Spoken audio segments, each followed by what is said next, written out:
like the past couple of days, we've had some pretty strong storms today, producing torrential rain, frequent lightning, and even some very high wind gusts. We'll have more chances of rain over the next few days. I'll have all those details coming up. Right now on News Channel 6 and 7, the Nike Peach Jam is underway. We'll have a look at the action in North Augusta. Also ahead, former South Carolina Governor Nikki Haley speaking at the Republican Trees in Augusta, but can it be stopped? We'll have the answer as your News at 7 starts now. Live from Television Park, this is WJBF News Channel 6 at 7. Good evening, everyone. You're watching News Channel 6 and 7. I'm Dee Griffin. Thanks so much for joining us. Coverage you can count on begins as festivities continue in North Augusta for the annual Peach Jam by Nike. The tournament bringing basketball players, fans, and coaches from across the country. Here's Graham Lee with more.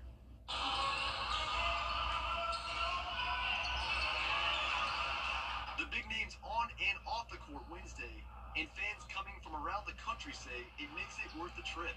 It's great to watch like all these players, like even like LeBron's son and all that. Like I never thought I'd be able to watch them in person this young. I saw LeBron's family, CP3 and his son. Yeah, pretty cool, right? Yeah. The Arizona Unity facing off against Team Strive for Greatness, featuring the #1 prospect in the class of 2026 in Brandon McCoy Jr., along with LeBron James' youngest son, Bryce. While LeBron is overseas with the national team for the Olympics, his wife Savannah and daughter Zuri in the crowd to watch. It's an amazing feeling. I get to see celebrities, I get to watch basketball. I love this basketball. We also got to see Jesse and Delilah Combs, who are the twin daughters of famous rapper Sean Diddy Combs, along with San Antonio Spurs star Chris Paul. For traveling fans, it all makes it for a worthwhile trip. Man, I've seen a lot of them. Like at my other games, we did so much. We saw so many people. We saw John Rondo, John Morant, Derrick Rose. It's just a blessing to be here, bro.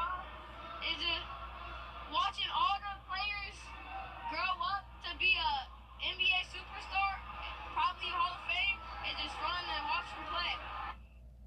Oh, good for him. Well, the Peach Jam ends on Sunday, so you still have plenty of chances to come and experience the excitement for yourself and have a good time. Well, time now for a first look at our weather with meteorologist Jennifer Trotty, and people in town for the Peach Jam, as well as residents here, are experiencing some summer thunder to welcome them. That's exactly right, Dee. We've heard a lot of thunder today, especially around Richmond County, Columbia County. I know I heard it myself. And we've also had a lot of rain. And this is good news because we could certainly use the rain. I know a lot of us are happy to see all of this green and even some red on Live Viper 6. We did have some severe storms earlier, but now they're starting to weaken. Let's take a trip across the CSRA, starting out in Wilkes County. A lot of lightning here, so it's possible that there could be a special weather statement a little bit on this cell. Notice 25 strikes over the last 5 minutes alone. This is moving off towards the east, so heads up if you're in McDuffie County and Lincoln County. That's headed your way. To the south of that, near Warren County, we also have a cell here with more lightning as well, also moving off towards the east. And then let's follow this line down as well. So here's Jefferson County over here. There's Rennes. And all of this activity will be slowly but surely moving there as well. So right now that's over Washington. It's not raining over in Augusta, but you can definitely tell that there is rain in the distance here on our Terry Lambert Hyundai Skyview cam. Augusta Bushfield did not pick up on any rain today, and it was another very hot one even with the rain. 95 was our high temperature and our low was 72, so we're right around average. And right now we're all the way down to 74 in Augusta, but still at 86 in Allendale, 86 in Millen, 89 in Swainsboro, one of our warmest spots, 82 in Waynesboro, and 81 in Sparta, so everyone below 90 degrees. We have this trough, which is causing those showers and storms to pop up, but we also have a cold front that will approach from the west, and that will stall out over the area, keeping rain chances around over the next several days to come. Keeping those pretty high tomorrow at 70%, 80% by your Friday, and then on Saturday, still some rain and storms around, so definitely indoor plans encouraged this weekend. I'll have a look at the futurecast for all of that coming up. Back to you, Dee. All right, thanks so much. We'll see you in a few minutes. An investigation into a deadly shooting underway in Aiken County. It happened this afternoon near the Talk Now Cellular Building on Edgefield Road. Details are limited at this time, but investigators say one man was killed in the shooting. no word on the arrest of any suspects. Well, this just in, President Joe Biden has tested honoring two local people suffering from an aggressive form of cancer while also raising awareness. Bria Smith has more on the battle they face and what is being done to help find a cure. Glioblastoma impacts more than 10,000 people each year in the U.S. Wednesday, Augusta Aviation recognized two people who have made an impact in the aviation industry in our area and are now fighting that battle. Today is Glioblastoma Awareness Day, so what better day would there be to raise awareness about this cancer and to honor Brad Kaiser and Rachel Mack.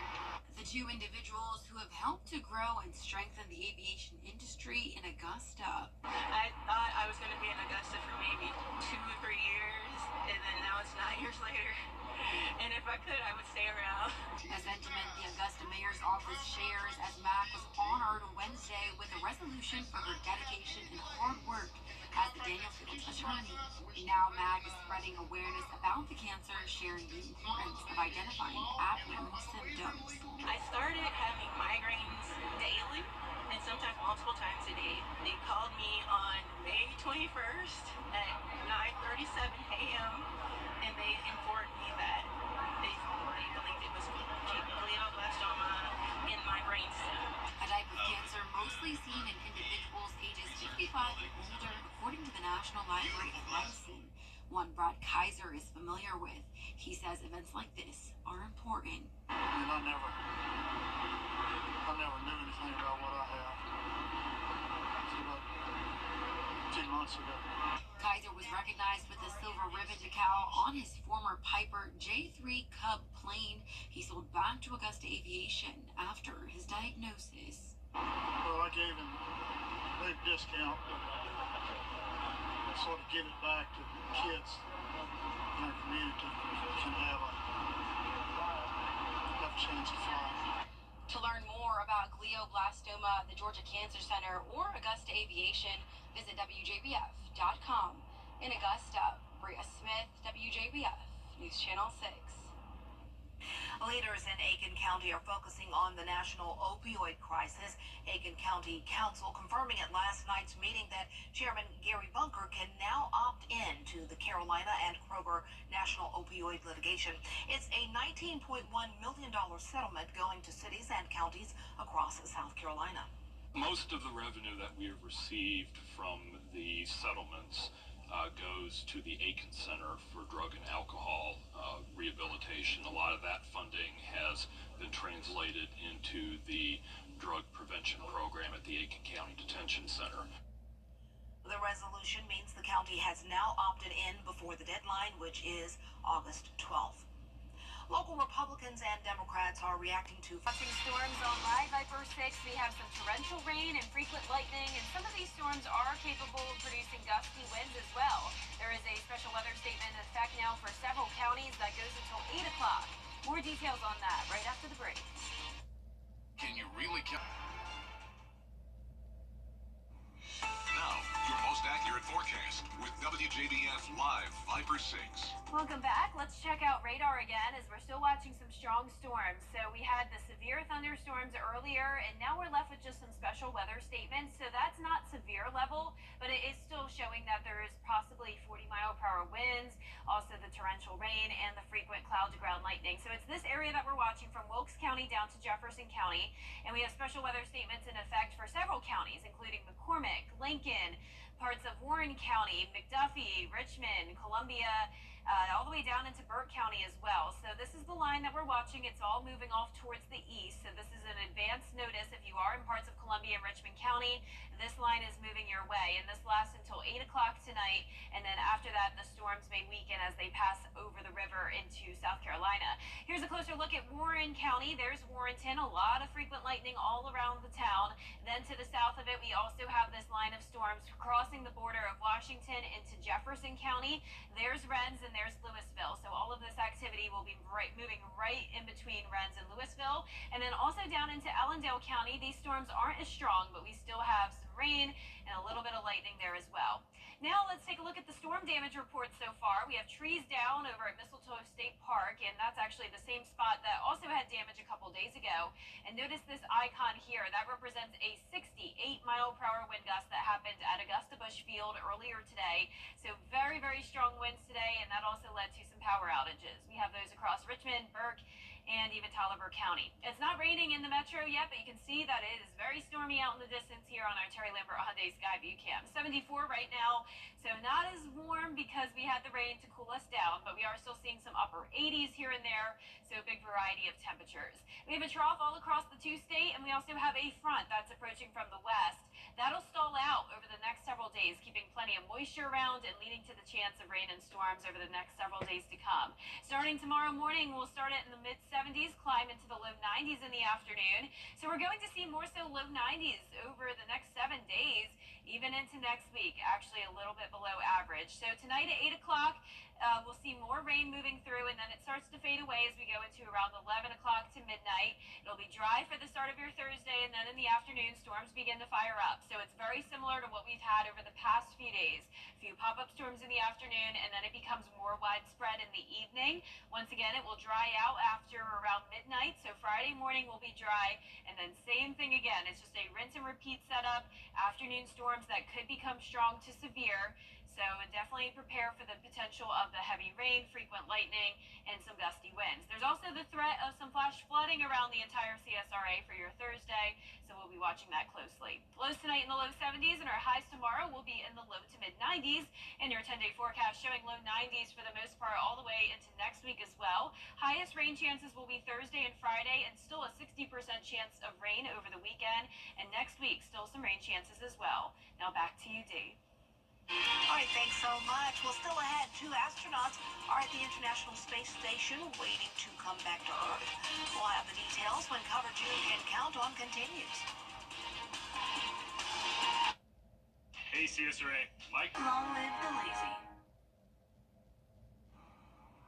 A contestant on America's Got Talent showed off a unique skill. That's Shane Boyle, who also goes by Insane Shane. He says he has the best mouth on the internet. He has more than 2 million followers on social media where he posts marshmallow trick shot videos. Shane learned he had this talent when he was at a hibachi grill when he was 12. The judges all voted to move him into the next round. Everybody's got some kind of talent, I tell you. I just don't have that talent. When the hibachi grill folks throw stuff to me, I'm like, ooh. Yeah, I'm like, I'll pass on that one. Yeah. I mean, now, how does he not choke? when they squirt the alcohol though in your mouth, it's like, That's a little bit better. I'm still not good at it, but I try. Better than like the food being launched you through. That's a little scary. But I mean, good for him. Yeah, good for him. Whatever it takes to get on that show. Our 10-day forecast showing the temperatures cooling down a bit. We'll be at 94 tomorrow, but then low 90s starting on Friday all the way into next week. High chances of rain Thursday and Friday, and even into the weekend, a 60% chance of rain. And next week, the rain chances will go down a bit, but overall, pretty consistent over the next 10 days. You have to use your rain dodging skills this week. Yes, that's a good one. But we need the rain, so hey. Yeah. All right, that's our time for now. We're always with you at WJBF.com. Entertainment Tonight is next. See you later.